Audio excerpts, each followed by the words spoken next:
Peptic ulcer মূলত হলো এখানে, এটা হলো স্টোমাক আর এখানে হলো ডিউডেনাম, ঠিক আছে? ডিউডেনাম। যখন স্টোমাকের এখানে আলসার হবে তখন আমরা বলবো স্টোমাক আলসার, আর যখন ডিউডেনামের এখানে যখন আলসার হবে তখন আমরা বলবো ডিউডেনাল আলসার।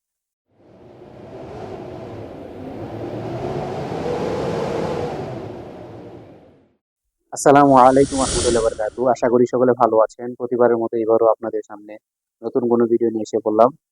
আজকে আমরা আলোচনা করবো পেপটিক আলসার নিয়ে। আমরা প্রায় মানুষই এই রোগে ভুগে থাকি। মূলত এই রোগগুলা বেশিরভাগ হয়ে থাকে সে 60 ঊর্ধ্ব মানুষের ক্ষেত্রে বেশিরভাগ হয়, কিন্তু শিশুদেরও হয়ে থাকে। আবার পুরুষের তুলনা নারীর তুলনায় পুরুষের এই রোগটা বেশি হয়ে থাকে।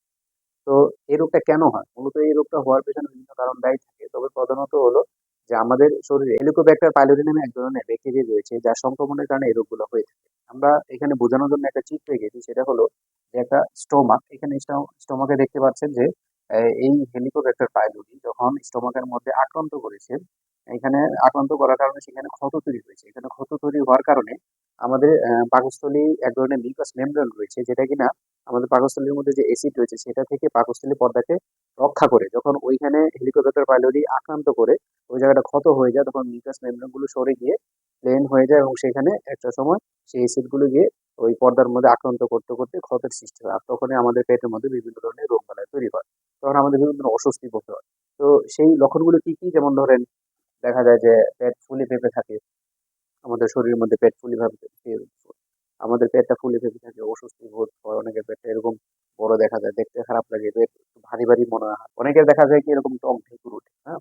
প্রায় সময় এরকম টক ঢেকুর ওঠার কারণ হলো অ্যাসিডের পরিমাণ বেড়ে যায়। যখন ঢেকুর উঠে তখন একটা টক ঢেকুর গলার মধ্যে আসে, তখন একটু জ্বালা পোড়া করে, একটু খারাপ লাগে। তো এরকম বিভিন্ন ধরনের অস্বস্তি বোধ হয়। তারপরে যে লক্ষণটা হয় সেটা হলো সর্বক্ষণ বমি বমি ভাব। হ্যাঁ, আমার মধ্যে এরকম বমি বমি ভাব হতে থাকবে। তারপর দেখা যায় যে পেটের মধ্যে প্রচন্ড ব্যথা হয়, অর্থাৎ স্বাভাবিক। এখানে পেপটিক আলসারের ক্ষত হওয়ার কারণে পেটের মধ্যে ব্যথা হবে। হেলিকোব্যাক্টার পাইলেরি যখন এরকম এখানে আক্রান্ত করতেছে, ক্ষত হইতেছে, তখন স্বাভাবিকভাবে এখানে ব্যথা অনুভব হবে। অনেকের ব্যথাটা একটু বেশি, খুব সিভিয়ার পর্যায়ে চলে যায়, পেট এরকম ফাঁকা করে এরকম ধরে রাখে, ব্যথার কারণে সে থাকতে পারে না। অনেকের দেখা যায় কি এরকম গাঢ় বা কালো মল হয়, বেশিরভাগ ক্ষেত্রে এটা হয় গাঢ় বা কালো মল, মলের রঙগুলো কালো হয়ে যায়। হ্যাঁ, এরকম প্রচুর দুর্গন্ধ হতে থাকে, বিভিন্ন ধরনের অস্বস্তি বোধ তাদের মধ্যে হতে থাকে। পরবর্তী যে সিমটম সেটা হলো ওজন কমে যাওয়া। হ্যাঁ, যখন এরকম এই রোগগুলো দেখা যায়, একটা সময় দেখা যায় যে আমাদের পার্শ্ববর্তী বা আমাদের আত্মীয় স্বজন যাদের এই রোগগুলো আছে তাদের হঠাৎ করে শরীর কমতে থাকে, ওজন কমতে থাকে। তখন এটাও একটা সিমটম যে আমরা বুঝতে পারবো যে এই রোগগুলোর কারণে আমার শরীরে ওজনগুলো আস্তে আস্তে কমতেছে। পরবর্তীতে যখন সিভিয়ার পর্যায়ে পৌঁছে যায়, একটা সময় রক্তবমিও তৈরি হতে থাকে। একটা সময় কি রক্তবমিও তৈরি হতে থাকে। আমার একটা বন্ধুর পড়ানোর সময় আমাদের সাথে সে তার পেপটিক আলসারের প্রবলেম, তার ওই প্রবলেমের কারণে তার রক্ত তার বায়ুপথ দিয়ে বের হতে থাকতেছিল এবং সে হাঁটতেছিল আর রক্ত বের হতেছিল। তারও এরকম পেপটিক আলসারের প্রবলেম ছিল। তো সে আইসিইউ তে পর্যন্ত ভর্তি ছিল এই পেপটিক আলসারের কারণে। তো আসলে এটাকে যদি অবহেলার চোখে দেখি তাহলে খুবই খারাপ দিকে চলে যায় এটা। তো এখানে ২ ধরনের একটা বিষয়। একটা হলো পেপটিক আলসার মূলত হলো এখানে, এটা হলো স্টোমাক আর এখানে হলো ডিউডেনাম, ঠিক আছে? ডিউডেনাম।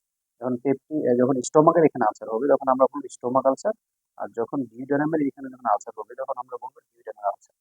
আর পুরোটাকে একত্রে বলা হয় পেপটিক আলসার। ঠিক আছে? তো আসুন, এখন যে হোমিওপ্যাথিতে আমাদের একটি প্রতিকার রয়েছে।